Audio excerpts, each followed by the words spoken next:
Welcome back to my YouTube channel. This is Suma makeup artist. ನಾವು ಎಸ್ಟರ್ಡೇನೆ night ಅವ್ರ ಮನೆಗೆ ನಾವು ರೀಚ್ ಆಗಿದ್ವಿ. ನಮಗೊಂದು ರೂಮ್ ಸಪ್ರೇಟಾಗಿ ಕೊಟ್ಟಿದ್ದರು. ಇದು ಮೇಕಪ್ ಬಂದುಬಿಟ್ಟು ಬೇಲೂರಲ್ಲಿ, ಬೇಲೂರು ದೇವಸ್ಥಾನ ಇದೆಯಲ್ಲ ಅದರ ಹತ್ರನೇ ಇರೋದು ಇವ್ರ ಮನೆ. ಮಾರ್ನಿಂಗ್ ಇವ್ರು 4 o'clockಗೆ ರೆಡಿಯಾಗಕ್ಕೆ ಬಂದಿದ್ದರು. ಇದು ಇರೋದು ಸೀಮಂತ ಮೇಕಪ್ಪು. ಇವ್ರ ಸಿಸ್ಟರು ಸೀಮಂತ ಮೇಕಪ್ಪು, ಇನ್ನೊಬ್ಬರಿಗೆ ಮೇಕಪ್ ಇದೆ. ಇವ್ರು ಸೈಡ್ಸ್ ಇದ್ದರು ಮೇಕಪ್ಪು. ಇವ್ರು ಜಸ್ಟ್ ಲೈಟ್ ಮೇಕಪ್ಪು, ಸ್ಯಾರಿ ಡ್ರೈಪಿಂಗ್ ಹೇಳಿದರು. ಹಾಗೆ ನಾನು ಮಾರ್ನಿಂಗ್ ಮೇಕಪ್ ಶುರು ಮಾಡಿದೆ. ಇವ್ರು ಹೈ ಲುಕ್ಕನ್ನ ಸ್ವಲ್ಪ ಡಾರ್ಕಾಗಿ ಕೇಳಿದರು, ಮೇಕಪ್ ಎಲ್ಲ ಲೈಟ್ ಕೇಳಿದರು. ಈ ಥರ ಬಂದಿದೆ ಮೇಕಪ್ ಇವ್ರದ್ದು. ಹೇಗೆ ಬಂದಿದೆ ಅಂತ ನನಗೆ ಕಮೆಂಟಲ್ಲಿ ತಿಳಿಸಿ, ಹಾಗೆ ಲೈಕ್ ಮಾಡಿ. ಕೊನೆಗೆ ಇವರು ಮೇಕಪ್ ಇಷ್ಟಪಟ್ಟು ಫೀಡ್ಬ್ಯಾಕು ಕೊಟ್ಟು ಚೆನ್ನಾಗಿದೆ ಅಂತ ಅಂದರು. ಇವರು ಆಲ್ರೆಡಿ ಇರೋದು ಬ್ಯಾಂಗ್ಳೂರಲ್ಲಿ. ಇವರು ಹೇರ್ ಸ್ಟೈಲು ಈ ಥರ ಕೇಳಿದರು, ಅದೇ ಥರನೇ ಮಾಡಿಕೊಟ್ಟಿದ್ದೆ. ಹೇರ್ ಸ್ಟೈಲು ಅಂದರೆ ಲಾಂಗ್ ಹೇರ್ ಇರಲಿಲ್ಲ ಇವ್ರದ್ದು, ಸ್ವಲ್ಪ ಶಾರ್ಟ್ ಹೇರ್ ಇತ್ತು. ಈ ಥರ ಲಾಂಗ್ ಬೇಕು ನನಗೆ ಅಂತ ಹೇಳಿದರು. ಅವ್ರಿಗೆ ಹೇಗೆ ಬೇಕೋ ಹಾಗೆ ಮಾಡಿದ್ದೆ. ಇವರಿಗೇ ಬೇಬಿ ಶವರ್ ಮೇಕಪ್ ಇರೋದು. ಇವಾಗ ಸೀಮಾ ಅವರು ಹೇರ್ನ ಡ್ರೈ ಮಾಡ್ತಾ ಇದ್ದಾರೆ. ಹಾಗೆ ನಾನು ಮೇಕಪ್ಗೆ ರೆಡಿ ಮಾಡ್ತಾಯಿದ್ದೀನಿ. ಹಾಗೆ ಕಾಜಲ್ ಹಾಕ್ತಾಯಿದ್ದೀನಿ. ಇವರು ಅಷ್ಟೇ ಐ ಲುಕ್ ಸ್ವಲ್ಪ ಜಾಸ್ತಿ ಇರಲಿ ಅಂತ ನನ್ನ ಹತ್ರ ಹೇಳಿದರು. ಇವ್ರ ಮೇಕಪ್ನ ನ್ಯಾಚುರಲ್ ಆಗಿ ಕೊಡಿ, ಏನು ಸ್ಕಿನ್ ಟೋನ್ ಇದೆ ಅದರಲ್ಲಿ ಒಂದು ಟೋನ್ ಜಾಸ್ತಿ ಮಾತ್ರ ಕೊಡಿ ಅಂತ ಹೇಳಿದರು. ಹಾಗೆ ಅವರಿಗೆ ಸ್ಕಿನ್ ಟೋನಿಗೆ ಹೇಗೆ ಬೇಕು ಆ ಥರ ಮಾಡಿಕೊಟ್ಟಿದ್ದೆ. ಹೇರ್ ಸ್ಟೈಲ್ ಕೂಡ ಅಷ್ಟೇ ಈ ಥರನೇ ಬೇಕಿತ್ತು ಅಂತ ಒಂದು ಫೋಟೋ ಕಳಿಸಿದ್ರು ನನಗೆ. ಅದೇ ಥರ ನಾನು ಸೀಮಾ ಹೇರ್ ಸ್ಟೈಲ್ನ ಫಿನಿಶಿಂಗ್ ಮಾಡಿಕೊಟ್ಟಿದ್ವಿ.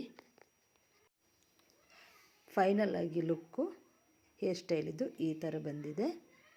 ನೋಡ್ತಾ ಇದ್ದೀರಲ್ಲ, ಇಲ್ಲೂ ಅಷ್ಟೇ ಕಮೆಂಟ್ ಮಾಡಿ ಹೇಗೆ ಬಂದಿದೆ ಅಂತ, ಮೇಕಪ್ ಹೇಗೆ ಬಂದಿದೆ ಅಂತ ಕಮೆಂಟ್ ಮಾಡಿ. ಹಾಗೆ ಲೈಕ್ ಮತ್ತು ಶೇರ್ ಮಾಡಿ, ಸಬ್ಸ್ಕ್ರೈಬ್ ಮಾಡೋದನ್ನು ಮರಿಬೇಡಿ. ಫೈನಲ್ ಲುಕ್ಕು ಇವ್ರದ್ದು ಇದಾಗಿತ್ತು ಮೇಕಪ್ ಇದು. ಅವರಿಗೂ ಅಷ್ಟೇ ಫೀಡ್ಬ್ಯಾಕ್ ತುಂಬ ಚೆನ್ನಾಗಿ ಕೊಟ್ಟರು, ತುಂಬ ಇಷ್ಟ ಆಯಿತು ಅಂತ. ಅವ್ರ ಹಸ್ಬೆಂಡ್ ಆಗಲಿ ಅವರಾಗಲಿ ಎಲ್ಲರೂ ಹೇಳಿದ್ರು ತುಂಬ ಚೆನ್ನಾಗಿದೆ ಅಂತ. Thank you so much. Final ಆಗಿ ಇವರು ಈ ಥರ ಕಾಣಿಸ್ತಾಯಿದ್ರು.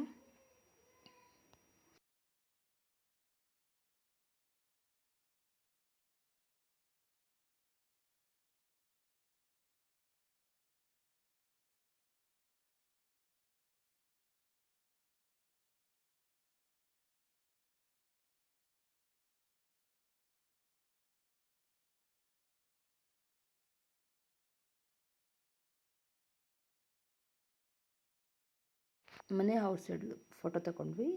ಲುಕ್ಕು ಈ ಥರ ಕಾಣಿಸ್ತಾ ಇದೆ. ಹೇರ್ ಸ್ಟೈಲು ಅಷ್ಟೇ ಈ ಥರ ಕಾಣಿಸ್ತಾ ಇದೆ.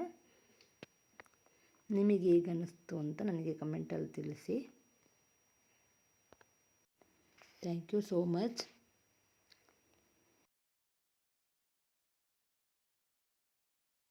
ಫೈನಲ್ ಆಗಿ ಇವರು ಇಬ್ಬರು ಲುಕ್ಕು ಈ ಥರ ಬಂದಿದೆ. ಮೇಕಪ್ ಆಗಲಿ ಹೇರ್ ಸ್ಟೈಲ್ಸ್ ಆಗಿ ಇದು ಫೈನಲ್ ಲುಕ್ ಆಗಿತ್ತು. ಹೇರ್ ಸ್ಟೈಲ್ ಸ್ವಲ್ಪ ಸೇಮ್ ಇದೆ, ಆದರೆ ಸ್ವಲ್ಪ ಚೇಂಜಸ್ ಇದೆ. ಇಬ್ಬರಲ್ಲಿ ಹೇರ್ ಸ್ಟೈಲ್ ಸ್ವಲ್ಪ ಚೇಂಜಸ್ ಮಾಡಿಕೊಟ್ಟಿದ್ದೀವಿ. ಇದು ಅವ್ರದ್ದು ಫೈನಲ್ ಲುಕ್ ಆಗಿತ್ತು.